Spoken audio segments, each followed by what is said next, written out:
Hey again, Michael Sipe here of the Strategic Advisor Board and owner of Sipe Coaching and Consulting, where I help entrepreneurs find greater life satisfaction in their work. All right, on today's episode of Empowered Leadership, we are going to be talking about how to avoid collaboration overload in your business. Now, when we talk about collaboration, when we think about collaboration, we're thinking about teamwork, really, right? And so, from an energy leadership perspective, a lot of people know that that's energy level 5. And so, in my coaching work with businesses and leaders, I try to help them bring in a culture where there's more collaboration at energy level 5. It's really an optimal level to get teams working together well and having good, productive results. But the challenge, of course, is that sometimes the people that are on these teams are being demanded for other teams and they get stretched thin. So let me give you an example. Jessica is a business owner and she has a design and printing company, and they do a number of projects throughout the week. And so there are different teams they have set up that each provide support for those projects. Well, there's people with specialties that get brought in for those teams. Well, one of them, Diane, happens to be an up and coming person in that company. And so Jessica has kind of been grooming this person because she sees the innate talent this person has, even though she's young, and bringing her up into the organization. Well, Diane's been around for about 2 or 3 years. And what's happened is all of these other teams are wanting Diane's help. And Diane ends up being on a bunch of different teams. And so initially, as an up-and-comer, she was getting a lot of rave reviews and a lot of compliments.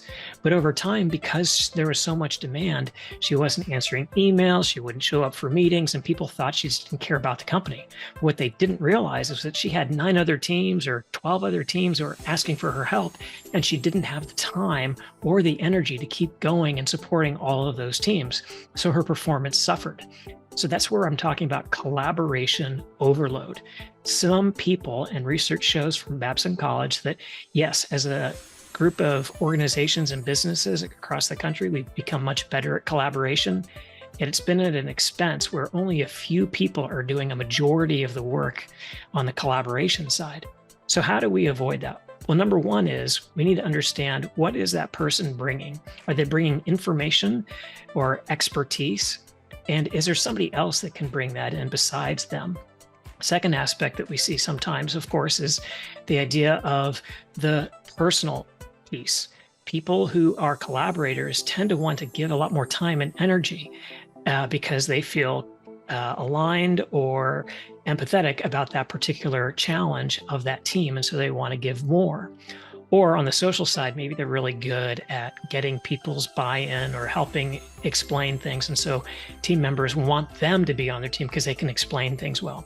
So our challenge, of course, is how do we break that mold of those few people being pulled in for collaboration? Well, one of the things we can do is we can redistribute the work, identify what's really needed. Is it informational? Well, who else has that expertise? And bring some other people in on those teams. Next thing is maybe filtering people's time and energy if they are giving too much. Another, just bring in obviously some new technologies that might allow collaboration more efficiently.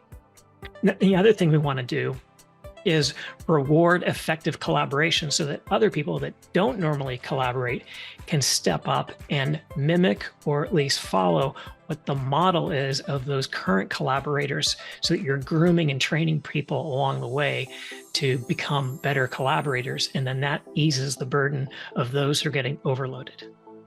All right, I hope you find that this information about collaboration and how to avoid the overload on some of your key employees is beneficial for your organization. So if you found it helpful, please click the like button down below. And if you have any comments or questions, please put them in the comments section. We'd of course love to answer your questions. And lastly, if there's any additional thing that maybe the Strategic Advisor Board can do for you in helping bringing collaboration into your workspace, please reach out to us. We'd be happy to help. And thanks for watching. Have a great day.